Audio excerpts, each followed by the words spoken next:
Hi everyone.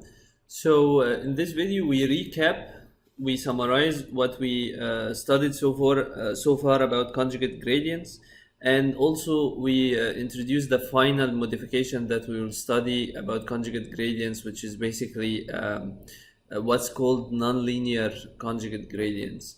And what the nonlinear part comes from the fact that we reset the coefficient beta t every few iterations or periodically to 0. And the reason is very simple so let's recap what happened. First we started with Newton's method, and then we said that there are two problems with Newton's methods: saddle points and the computation of the inverse of the Hessian, right? So to be specific about the computation problem, it's not computing the Hessian that is a problem, it's computing the inverse of the Hessian or the eigenvectors of the Hessian that is problematic. Or information about the null space of the Hessian that could be problematic. Now the optimization problem, the conjugate gradients tackle it by basically dividing the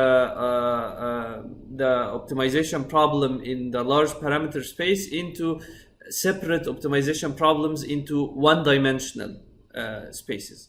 And in each you do a line search algorithm that tries to find the minimum rather than the maximum, and hence you avoid the saddle points, right? So by solving for critical points in single dimensional space, you have much more control over the outcome to be a local minimum rather than a saddle point. So that has been dealt with in conjugate gradients. And then even to deal with that, we first discussed steepest descent, which is having orthogonal directions, and then we figured out this is not the optimal way to do it because you can lose progress, and what really matters is not being orthogonal to the old direction but being orthogonal to the projection of the Hessian along the old direction, because that's what tells you how the gradient is changing along the old direction, and hence the optimality of the point that you obtained along the old direction. So then we said, so to do that, then you have to have a direction that's orthogonal to the projection of the Hessian along the old direction.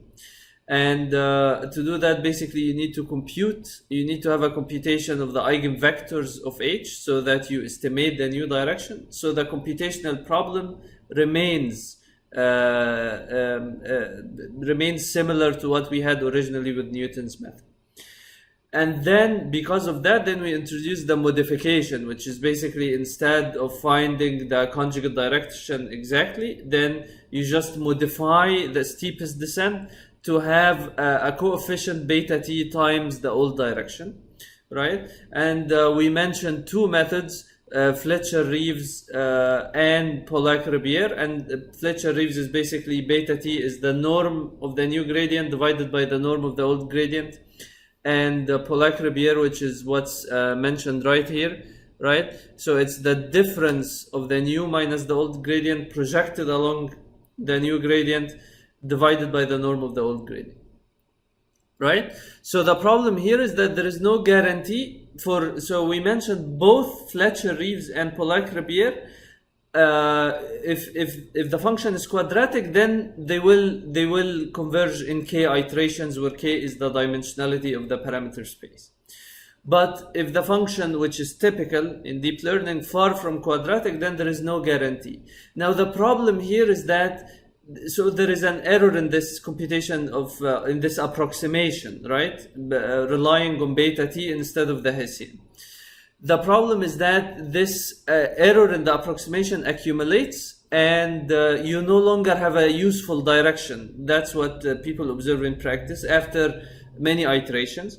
And that's why the modification of the nonlinear conjugate gradient is that after a certain period determined empirically based on trial and error, you reset the beta t to 0, right? So to summarize, this is basically a summary of the algorithm in the notes here.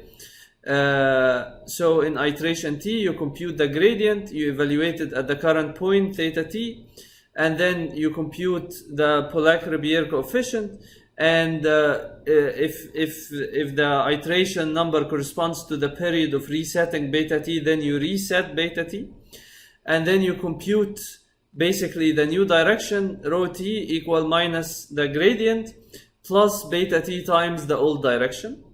And then after computing the new direction, you do a line search over the new direction. So basically, you're looking for the step size, right? So you do a line search, and here we didn't specify how you do it. So you just say argmin epsilon, because you can incorporate conjugate gradients with various algorithms for line searches.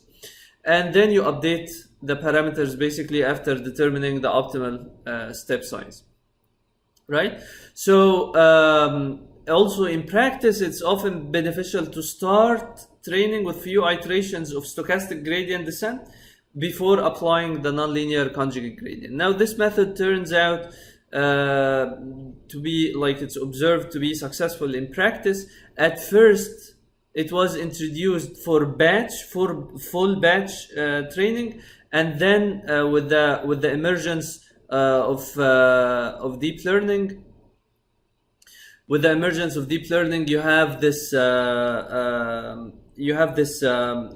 paper that introduced basically both conjugate variations of conjugate gradients and what's called LBFGS, which we'll discuss in the next video. It belongs to a class of methods called quasi-Newton methods. And basically what this paper showed is that it was the first work to show that the many batch variants of these algorithms and how they can be successful, especially while exploiting at the time, this is in 2011, the emerging technology in GPU computation, or graphical processing units, for parallelizing the many batch training. Thank you.